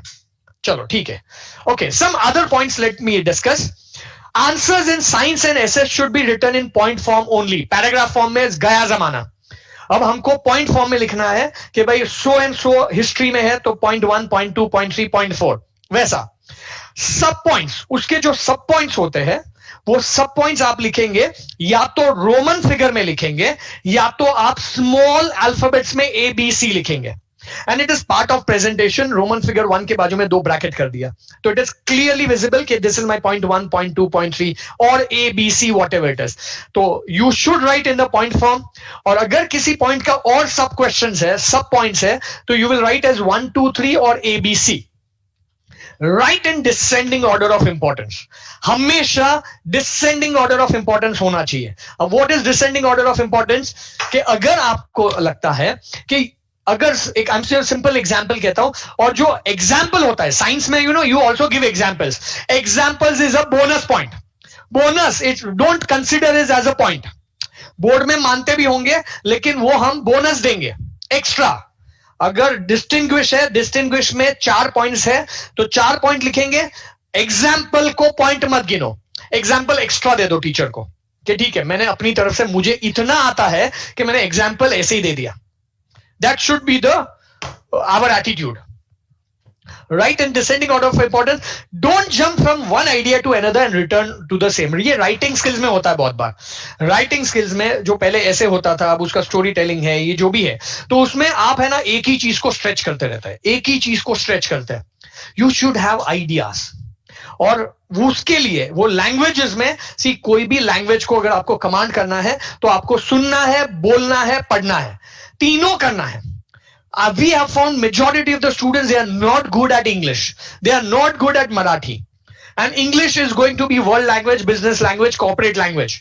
मैं सिर्फ पढ़ाई के लिए नहीं बोल रहा हूं, बट व्हाट हैपेंस कि ना ही हम इंग्लिश में बोलते हैं, ना ही इंग्लिश पढ़ते हैं, ना ही इंग्लिश सुनते हैं. हाँ सर हम पढ़ते हैं ना, हम वही टेक्स्ट बुक पढ़ते हैं. That is not where you will be able to improve your vocabulary. आपको लैंग्वेज अगर कमांड लाना है तो आपको क्या करना पड़ेगा? Let me tell you. दिन में 5 मिनट इंग्लिश में बोलो. Start with 5 minutes. हाँ, आप बहुत बार बोलते हैं हाँ सर स्कूल में हम बोलते हैं ना, हम टीचर से बोलते हैं. टीचर से इंग्लिश में बोल के आपका इंग्लिश कभी नहीं सुधरेगा. ये आप लिख के ले लो. क्यों मैं बता रहा हूं पता है? Our conversation with you is very limited. What is our conversation? Whether you have understood और नॉट. तो आपका आंसर आएगा येस और नो. शुड आई रिपीट और I should not repeat? Answer आएगा येस और no. Thank you, sorry, please, ये 7 या 8 वर्ड के ऊपर आपका इंग्लिश टीचर के साथ कुछ एक्स्ट्रा कन्वर्सेशन होता ही नहीं है. तो उससे you will become good in telling thank you, sorry, please. उससे क्या भला होगा क्या आपका? कुछ नहीं होना है. वैसे तो मैथ्स में you know we do have formulas, we do have 2 + 3 और 4 और स्क्वायर रूट. तो उससे इंग्लिश कौन सा सुधरेगा? तो आपको 5 मिनट किससे best is if you can speak with your parents, nothing like it. If you can speak with your friends, best. Let me tell you one command in language.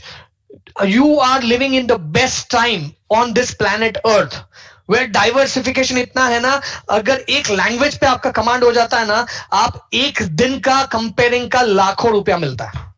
But वो कब मिलता है? when you have that command. और वो command कैसे आएगा? दिन में 5 मिनट है ना, अपने दोस्तों के साथ बात करो. पहले ग्रामर के 12 बजाओगे, गारंटी टूटेगा. कोई पास, प्रेजेंट, फ्यूचर कुछ नहीं रहेगा. इंग्लिश, हिंदी, मराठी के टांग तोड़ दोगे आप, चलेगा. लोग हंसेंगे आप पे. लोग बोलेंगे कि यार छोड़ना, क्या इंग्लिश का मास्टर आ गया, यू नो, ले लो, चलेगा. लेकिन 5 मिनट डिटरमाइंड के मेरे को बोलना ही है.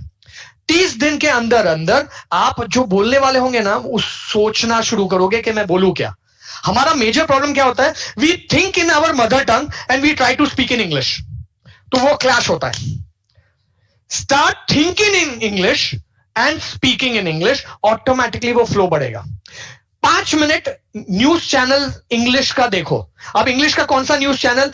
We have 2 English. One is American based English, one is London based English. Ours is London based English. BBC नहीं चलेगा. बीबीसी नहीं चलेगा. इंडियन चैनल, इंग्लिश चैनल चलेगा. वैसे तो स्टार न्यूज चलेगा. I am not, once again I will not promote any news channel और anything of that sort because they serve shit. I am sorry to use this word. लेकिन 5 minute से ज्यादा देखना भी मत. न्यूज चैनल में negativity के अलावा कुछ नहीं आता है ज्यादातर. लेकिन 5 मिनट अपना लैंग्वेज इंप्रूव होता है. एंड 5 मिनट पढ़ो. अब क्या पढ़ो? अगर घर पे टाइम्स ऑफ इंडिया आता है तो टाइम्स ऑफ इंडिया का फ्रंट पेज मत पढ़ो. मुझे पता है उसमें आपको कोई इंटरेस्ट नहीं है. आपको इंटरेस्ट बॉम्बे टाइम्स में, कौन सा हीरो, कौन सी हीरोइन, कौन सा स्पोर्ट्स पर्सन, क्या चल रहा है, उसमें आपको इंटरेस्ट ज्यादा है. और मैं बोलता हूं पढ़ो, चलेगा. क्योंकि टाइम्स ऑफ इंडिया के फ्रंट पेज का इंग्लिश और बॉम्बे टाइम्स के इंग्लिश में जमीन आसमान का फर्क है. वोकैबुलरी जो बॉम्बे टाइम्स का है वो बहुत अच्छा है, ज्यादा है. और पढ़ने के लिए क्या करने का? 5 मिनट पढ़ते हो ना तो पूरा आपको आता है. और आप लोग बहुत स्मार्ट है. आप लोग करते क्या है पता है? इधर से इधर पढ़ेंगे, 2 वर्ड नहीं समझ में आएगा, लेकिन आगे पीछे का मतलब समझ के मतलब निकाल लेते हैं कि इसका मतलब ये है. लेकिन पढ़ने का एक्चुअल मतलब तो ये है कि जो 2 वर्ड नहीं आता है उसको अपनी वोकैबुलरी डायरी बनाओ, उसमें लिखो, उसका मीनिंग डिक्शनरी में से देखो और लिख लो. खुद ने किया हुआ मेहनत कभी नहीं भूलोगे. परमानेंट हो जाएगा, परमानेंट. एंड कैसे, कहां, कौन से लाइन में यूज करना है, you will come to know that. That will make a lot of difference for any of the languages. As far as possible, write answers in the same order as in the question paper. जहां तक हो सके, अगर हमको 1 2 3 4 5 में आता है तो वैसे लिखेंगे, नहीं तो आपका जो बेस्ट क्वेश्चन पहले है वो लिख सकते हैं. Never write rubbish, please. बहुत से टीचर्स बोलते हैं कुछ भी फेंक के आओ, छोड़ के मत आना, कुछ भी फेंक के आओ. आता है तो ही लिखो. 10% आता है तो भी लिखो, लेकिन कुछ भी नहीं आता है तो फेंक के मत आओ. टीचर को पता चलता है कि ये उल्लू बनाने के लिए लिखा है. तो वहां तो टीचर बोलेंगे मैं नेगेटिव मार्क वहां तो नहीं देख सकती, लेकिन बाकी में आधा मार्क आपका मैंने काट दिया, तो फिर वो आपको पता भी नहीं चलेगा. तो please don't write rubbish. Do not repeat the same point twice. बहुत बार होता क्या है, एक आंसर का आपको 4 पॉइंट होता है, आपको 3 ही आता है। बहुत से स्टूडेंट चीटिंग करते हैं, क्या करते हैं, टीचर को कहां पता चलने वाला है, सेकंड पॉइंट फोर्थ पॉइंट बना के वापस लिख लिया। नहीं पता चला, आपका नसीब। पता चल गया, you are gone, you are dead. It is a clear case of teaching. हर आंसर में टीचर आधा मार्क कम देंगे आपको, हर आंसर में। Gel pen, which you should have a good brand gel pen if you are using it. Test it. Blot नहीं होना चाहिए, blot नहीं होना चाहिए। हाँ, quality of gel pen is very much required. नहीं तो पेपर अगर खराब है, आपने लिखने गए, पीछे की तरफ ब्लॉट हो गया, खत्म हो गई बात। बॉल पेन अच्छा है, ज्यादा प्रेफरेबल है। जेल पेन से भी लिख सकते हो, लेकिन वो क्वालिटी अच्छा होना चाहिए। Anything will do, ball pen और जेल पेन, लेकिन क्वालिटी अच्छा होना चाहिए। Pay special attention to spellings. Spelling mistakes history geography mark करते नहीं है, लेकिन इरिटेशन होता है, इमेज डाउन होता है कि उसको सिंपल स्पेलिंग्स भी नहीं आते बच्चे को, and you lose marks for that. Attach maps on the last page. Generally जो ज्योग्राफी में मैप प्लॉटिंग होता है, तो वो लास्ट पेज में आप अटैच कर लो, बीच में भी करो चलता है, लेकिन एक जनरल कस्टम बनाओ, चलेगा। दूसरा, when it comes to language में वापस बोल रहा हूं, स्टोरी टेलिंग होता है, राइटिंग स्किल्स आता है, बेसिक डिफरेंस आना चाहिए। ऑटोबायोग्राफी है, मैं सिर्फ एक एग्जांपल देता हूं कि मार्क्स कहां मिलते हैं। I just sum up within 2 minutes, but let me tell you where you lose marks और where you get marks languages में। मैं एक एग्जांपल देता हूं, जो एक्सरसाइज हमने किया था। अभी वो ऐसे नहीं आता है, लेकिन वही आपको राइटिंग स्किल्स में दूसरे फॉर्म में आता है। हमने एक स्कूल में गए थे और हमने एक क्लास में हमने एक ऐसे दिया था तभी कि राइट अ ऐसे ऑन भिखारी की आत्मकथा, ऑटोबायोग्राफी ऑफ अ बेगर। अब वो 50 जन का पेपर था। वो पेपर हमने लिया और हमने टीचर को दे दिया कि ये चेक करो। Out of 50, 46 students started their paper with what, मैं एक भिखारी हूं। अब आप ये सोचो, पहले जन ने, टीचर ने बोला हाँ मैं एक भिखारी हूं, फलाना फलाना। भिखारी की स्टोरी में ज्यादा वैरायटी नहीं होता है, वही होता है, लेकिन शुरू किया मैं एक भिखारी हूं, मैं एक भिखारी हूं, एंड ब्ला ब्ला ब्ला। हाँ ठीक है, टीचर ने समझो कि 10 में से पहले स्टूडेंट को 7 मार्क दिया या 6 मार्क दिया। अब दूसरे ने भी बोला मैं एक भिखारी हूं, हाँ चल छुट्टा नहीं, आगे बढ़। अब तीसरे ने भी ये लिखा, चौथे ने भी ये लिखा, 7वां 8वां पेपर तक चेक करते करते टीचर को क्या लगने लगता है पता है, मैं एक भिखारी हूं। आगे टीचर देखेगा ही नहीं, पढ़ेगा ही नहीं, वहीं आपको 4 मार्क 3 मार्क देके खत्म हो गया। अब वही एक बच्चे का पेपर आया था, उन्होंने कैसे लिखा था पता है, शुरू कैसे किया था, चल हट छुट्टा नहीं है, इन्वर्टेड कॉमा, न जाने कहां कहां से आ जाते हैं, इन्वर्टेड कॉमा, ओके, आगे बढ़ बाबा, इन्वर्टेड कॉमा। इन शब्दों को मेरे कानों को सुनने की आदत सी पड़ गई है। एंड देन अब आप सोचो मार्क्स मिलना चाहिए कि नहीं मिलना चाहिए। इमीडिएटली टीचर को लगे यार नहीं यार, this is the paper what I was looking for. आगे टीचर पढ़ा नहीं पढ़ा, पूरा मार्क्स मिला 8, मतलब मैक्सिमम मार्क्स मिलेगा। तो ये आएगा कैसे, व्हेन यू रीड। छपी छपाई बुक्स मार्केट में जो मिलती है उतना पढ़ो, लेकिन उससे काम नहीं होगा। You will have to add your creativity, क्योंकि एक ही बुक मार्केट से 100 जन ने लिया, उसी में से 100 जन ने वही का वही ऐसे लिखा, तो जो पहले को मिला, पहले को थोड़ा अच्छा मार्क्स मिलेगा, दूसरे को फर्स्ट कॉपी, दूसरे तीसरे को second copy, third copy, fourth copy. मुझे बताओ फोर्थ कॉपी को आप मार्क्स देंगे? सेम लिखा है, लेकिन वो ओरिजिनलिटी नहीं है, इसलिए इंटरेस्ट छूटता है और मार्क्स कम मिलता है। तो please see to it that you go for it. Do not forget supervisor signature in every paper. बहुत बार गाय में टीचर भी वहां सुपरवाइजर जो होता है वो भूल जाते हैं, तो जब आप टाई करते हो फाइनली देख लेने का भाई सुपरवाइजर ने हर एक सप्लीमेंट पे साइन किया है कि नहीं किया है, क्योंकि वो इनवैलिड हो जाता है। टीचर ने अगर सुपरवाइजर ने साइन नहीं किया, आपने टाई कर लिया, मॉडरेटर के पास गया, मॉडरेटर उसको स्क्रैप आउट कर सकता है कि ये पेपर नहीं चलेगा। Tie your paper properly. There are 2 ways. एक होता है कि प्यार से, इंसानियत के भाव से पेपर टाइप किया, और दूसरा यार पेपर अच्छा नहीं गया था, गुस्सा निकाला। ये नहीं होना चाहिए। अब ये देखो 2 चीज है। एक होता है फर्स्ट वन, मैंने जो यहां है, मेरा कर्सर दिख रहा है आप लोग को? कर्सर दिख रहा है ना? ओके, तो इधर देखो, प्यार से अच्छे से टाई किया है, कोई दिक्कत नहीं। और दूसरा ये देखो, ये साइड, ये गुस्सा निकाल दिया। अब इससे होगा क्या, ऐसा पेपर जो भी होगा, जब वो टीचर पेपर टर्न करने जाएंगे तो ये ऐसा पोजीशन आएगा, ऐसा। जो आपने एक वर्ड दो वर्ड लिखा होगा ना, वो दिखेगा नहीं, और वो देखने के लिए टीचर को कुश्ती करना पड़ेगा पेपर के साथ, ऐसा। अब वो कुश्ती किया और पेपर फटा, तो हु इज रिस्पॉन्सिबल? यू। नहीं, थ्रेड दिया जाता है आपको स्टेपल भी क्या, थ्रेड दिया जाता है आपको। तो you all have to look at this and take care.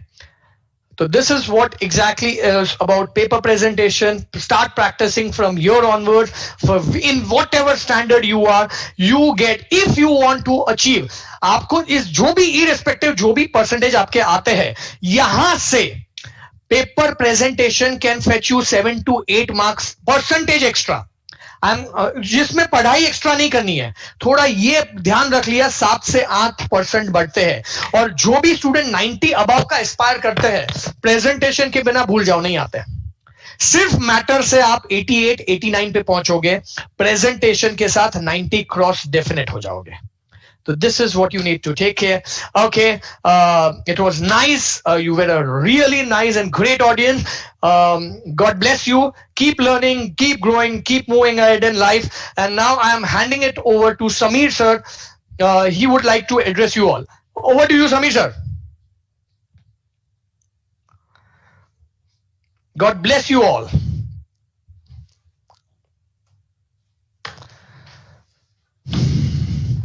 Samir sir.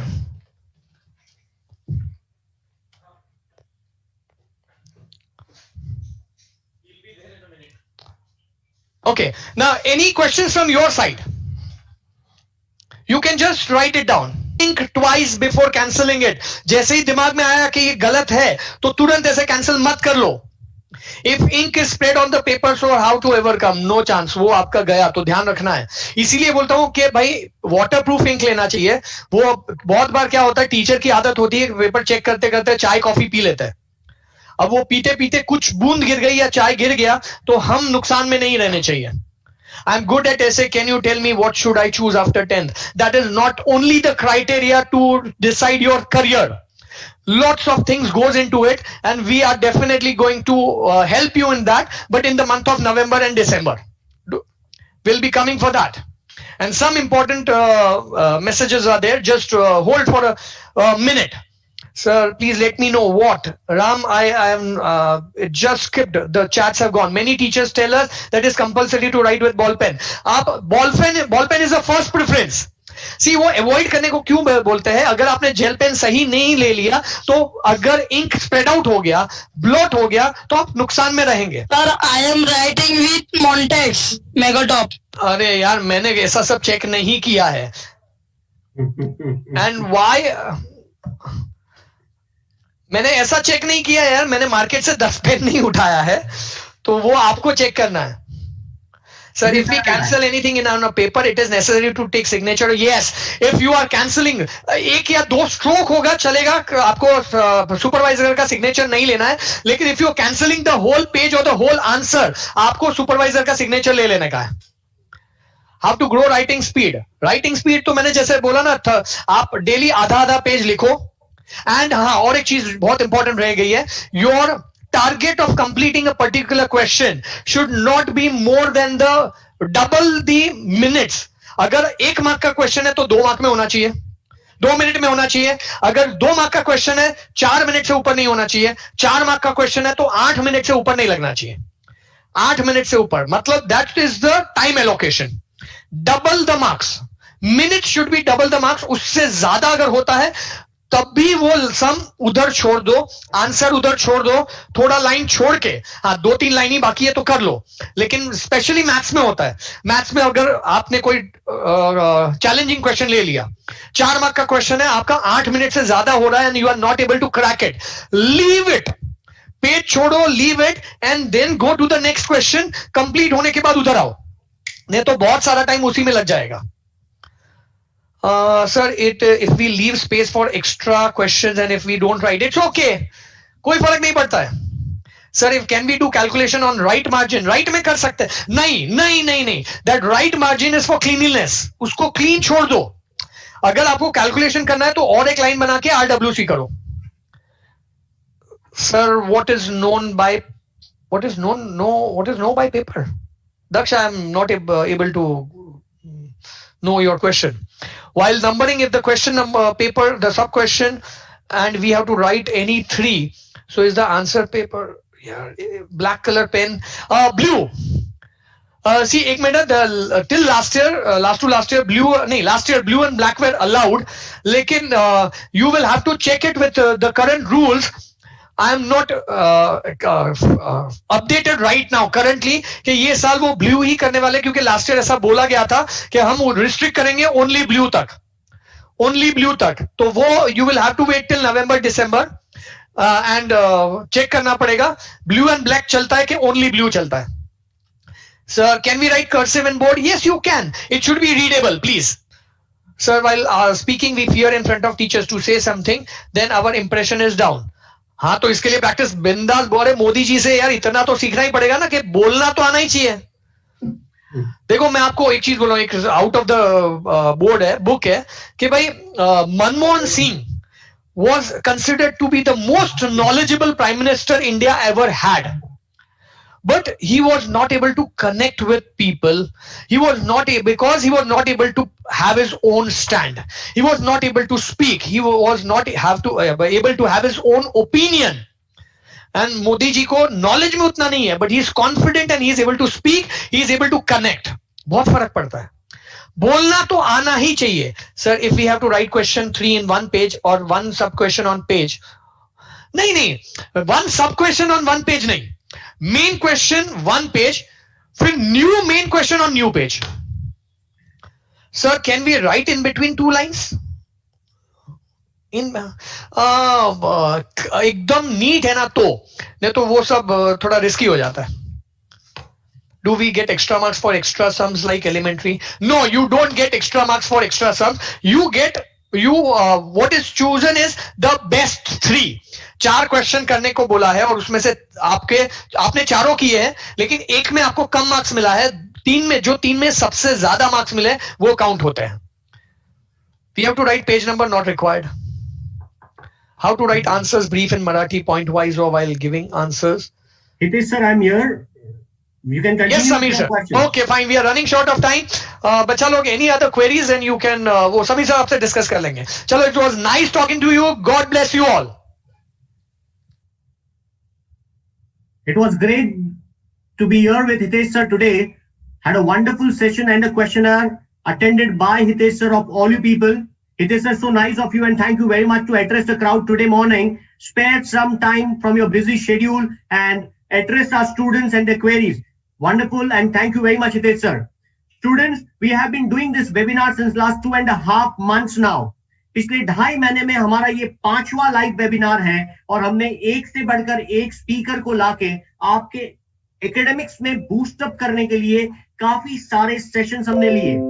हमने सेशंस लिए जैसे हमने पर्सनालिटी डेवलपमेंट का भी सेशन लिया, हमने मेमोरी मास्टरी का सेशन लिया, हमने होलिस्टिक ग्रोथ थ्रू ग्राफोलॉजी का भी सेशन लिया, की टू सक्सेस का भी सेशन लिया और आज हमने पेपर प्रेजेंटेशन का भी सेशन लिया। आज का सेशन इसलिए भी इंपॉर्टेंट था क्योंकि अक्टूबर में हमें बहुत सारे कोचिंग क्लासेस ने कहा था कि स्कूल्स में कोई ना कोई एग्जाम लेने वाले हैं, हम भी चाहते हैं कि बच्चों की रिटन प्रैक्टिस हो, पेपर प्रेजेंटेशन हो, और इसीलिए आज हमने ये पेपर प्रेजेंटेशन स्किल्स पे सेशन लिया था। ये पेपर प्रेजेंटेशन स्किल्स जो आपने आज सीखी है, अपनाई है, जानी है, उसे डेफिनेटली अप्लाई करना। जब तक अगर अपने जो स्किल्स को सीखा है अगर उसे अप्लाई नहीं किया तो वो वेस्ट हो जाता है।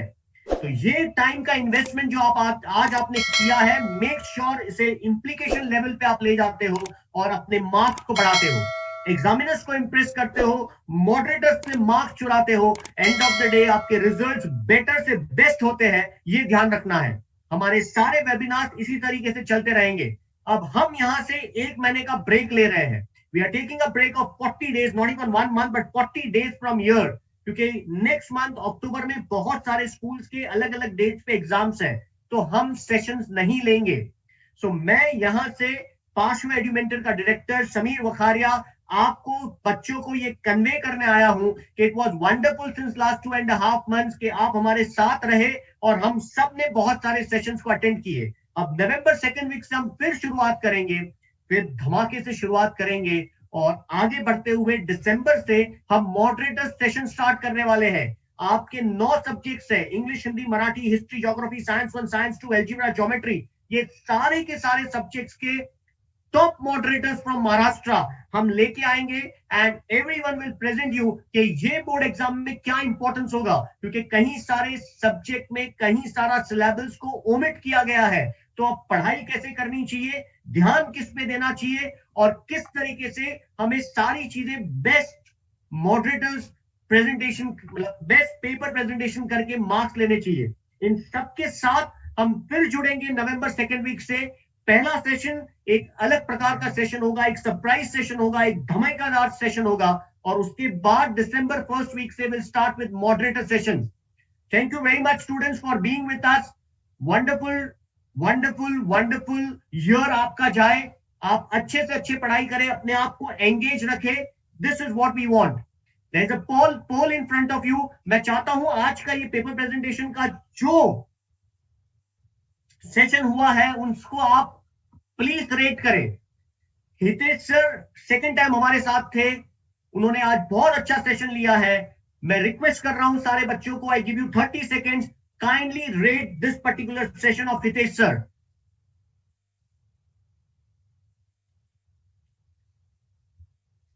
Thank you very much everyone for rating the session. हम आपसे 89% of students have said the session was excellent and 7% have said very good. So it is 96% of the students who have said the session was excellent today. Hitesh sir, once again, thank you very much for delivering a wonderful session, a helpful session for students for gaining extra marks in their board exams. Thank you very much once again. Students, बहुत अच्छा लगा आपके साथ रह के। यहां से हम अल्प विराम लेते हैं।